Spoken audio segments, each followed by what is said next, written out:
Hey everybody, and welcome to the Pedal Zone, and welcome to my Gear of the Year 2020 list. And even though this year is probably one most people would like to forget, it has left us with some pretty memorable pieces of gear. So it's time to shine some light on the devices that make 2020 tolerable. Let's do this. Last year I started out by saying that lists are dumb but fun. And I still stand by that. But actually ranking stuff like I've been doing the last couple of years isn't really fun to me anymore. So we're going to be doing things a bit differently this time around and make some fun little categories and awards to describe the gear that I really enjoyed this year. And remember, this list just represents the gear that I've tried this year and not every single piece of gear released. There's just too much gear and not enough time. All right. On to the first category.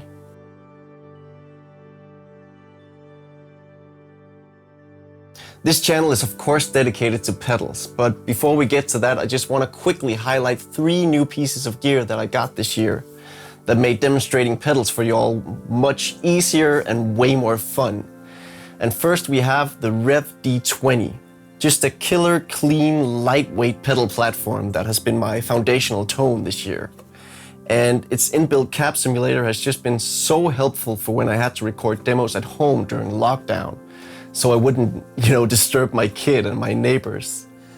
So if you've enjoyed the way that my demos have sounded this year, then maybe you should check out the REVERBS D20. Then we have the new CHOX 4, a crazy compact power supply that delivers up to 660 milliamps on each isolated output. On top of that, it can run on everything from 5 to 24 volt.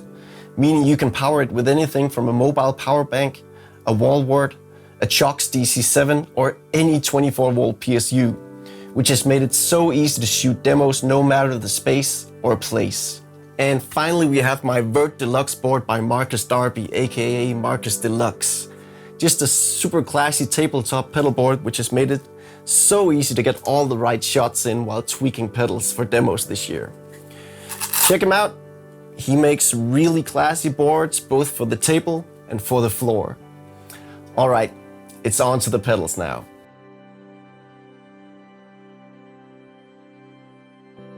If there's 2 effects that are officially friend-zoned by me and that I'm not madly in love with, then it has to be flanging and bit crushing. I've encountered pedals within those categories that I really like, but I'm still super skeptical with it whenever I'm presented with a new take on those effects.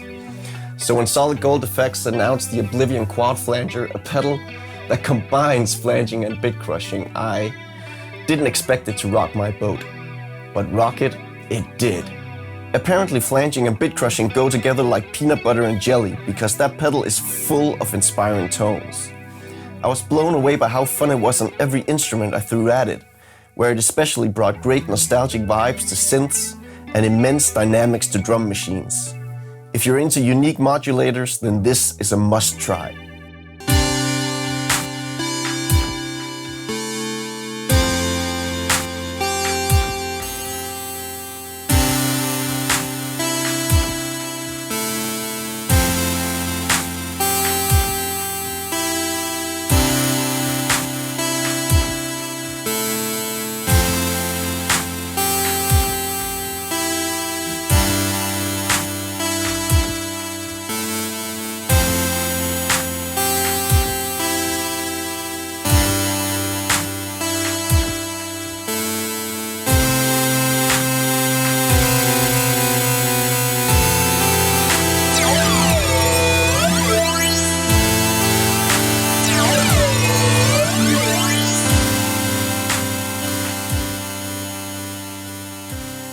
And the pedal to take home this award is an old wizard in new shining robes.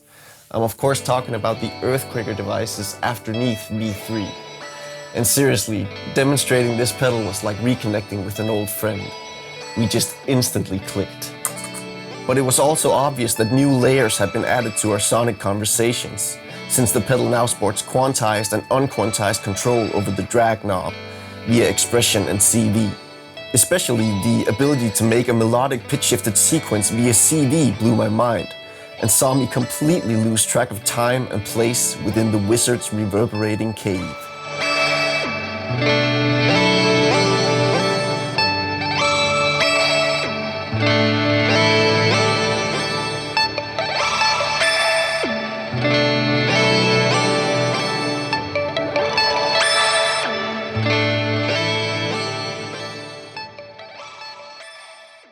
Both pedals in this category are actually pedals that I haven't made full demos of yet.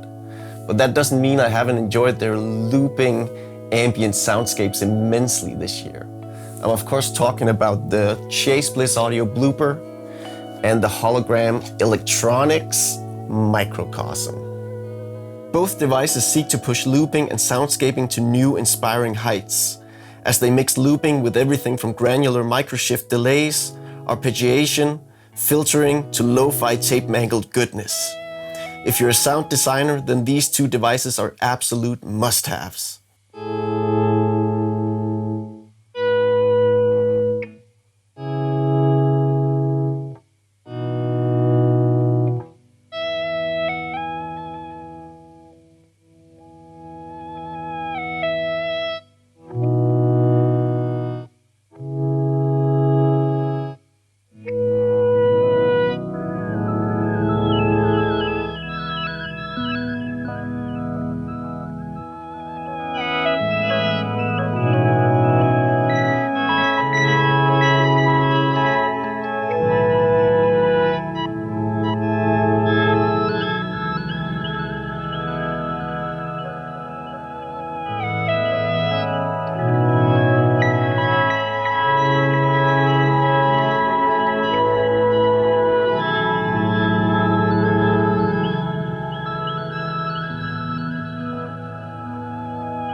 Sometimes you encounter a pedal that's so special that you don't really know how to describe it. And this year, that pedal is called the Old Blood Noise Endeavor's Visitor. The Visitor is a modulation pedal with an identity crisis. Is it a chorus? Is it a tremolo? Or is it a phaser? It's like it's pulling, weaving, and stretching to be all three at once as it parallel processes these effects in real time, which creates the most poetically dynamic modulation tones I've heard all year.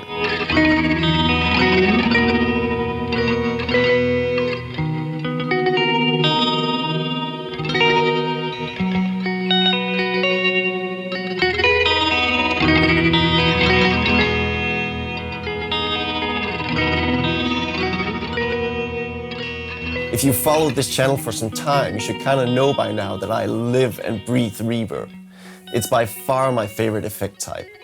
And 2020 saw the release of some really high quality reverb pedals, where especially two stood out to me. Death by Audio created a super unique stereo reverb experience with rooms, which let you go from pristine and airy ambient spaces to spooky and mangled dronescapes in seconds flat.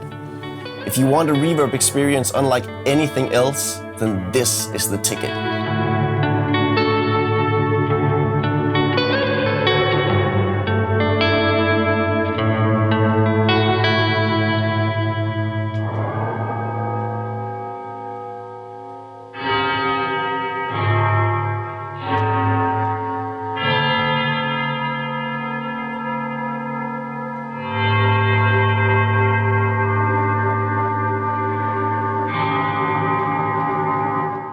And Keeley released the HYDRA stereo reverb tremolo, which is probably the most useful reverb device I've played this year, as it combines 3 different reverbs and 3 different tremolo effects in a highly compact and easy to use package. I still dream about that luxurious plate and harmonic tremolo combo. Just divine.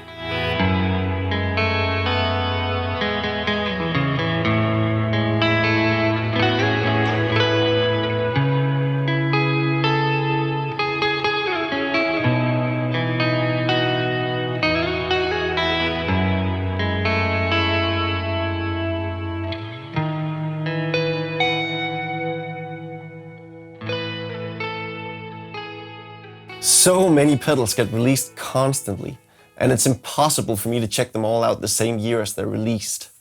Luckily, I got to check out a bunch of older pedals this year that I've always wanted to try, and 2 of them left ultra-inspiring impressions. First being the Old Blood Noise Endeavor Signal Blender, which with its intuitive parallel mixing abilities opened up so many new creative possibilities with my pedal collection.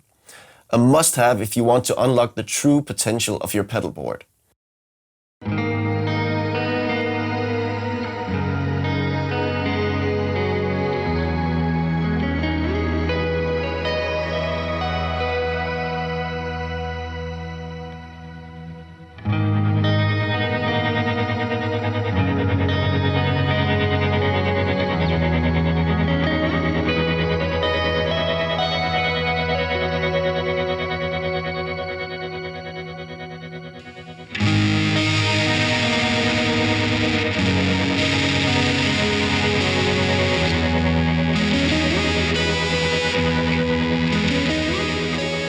And secondly, we have the Collision Device's Black Hole Symmetry.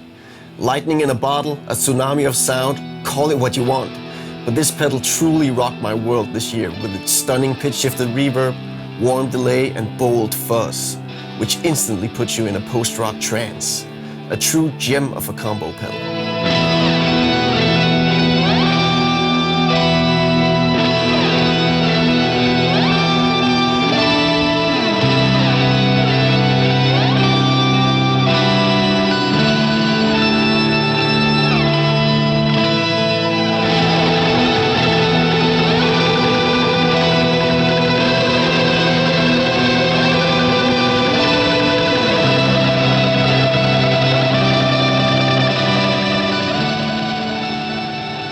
Alright, this is the final category / award, and I guess some of the highest praise I can possibly give a pedal, to actually permanently put it on my board and use it for making music outside of these videos.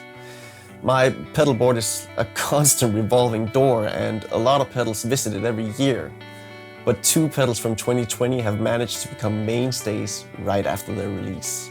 First we have the Keeley Echoes. This delay / looper is just the perfect mix between plug-and-play simplicity and experimental ambient wonderland, which has seen it become my go-to delay this year. Whether I need a simple pristine delay, a warbly vintage echo, or a multi-layered dreamscape, this pedal just delivers. Its focused user interface keeps you creating instead of fighting submenus and switches.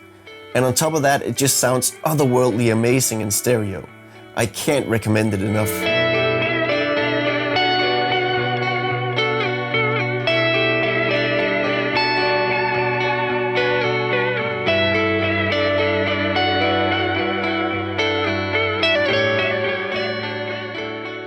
And finally we have the Solid Gold Effects new 33. When it comes to chorus vibrato, it's been an either-or situation for a long time. Either the pedal excels at pristine hi-fi tones, or warbly lo-fi tones. But the new 33 actually manages to cater to both modulation camps, as it effortlessly delivers epically lush and clear 80s chorus tones, as well as warped, crackling and broken lo-fi vinyl tones, which has seen it kick the modulation competition off my board. This has without a doubt been one of the most fun and inspiring pedals I've played this year, and I recommend every modulation aficionado to check it out.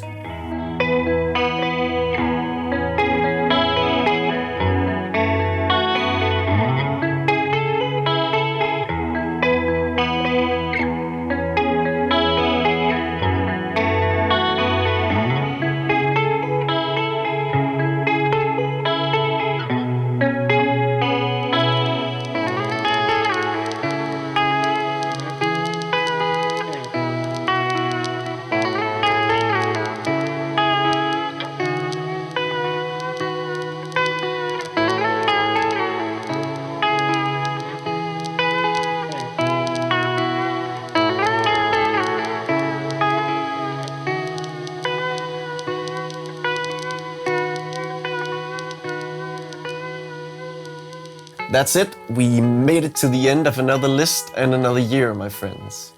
And as always, please let me know what gear you enjoyed the most this year in the comments below. And thank you so much for all of your support here in 2020. It has truly made a world of difference to me. And I hope to catch you all in 2021. Stefan, signing out.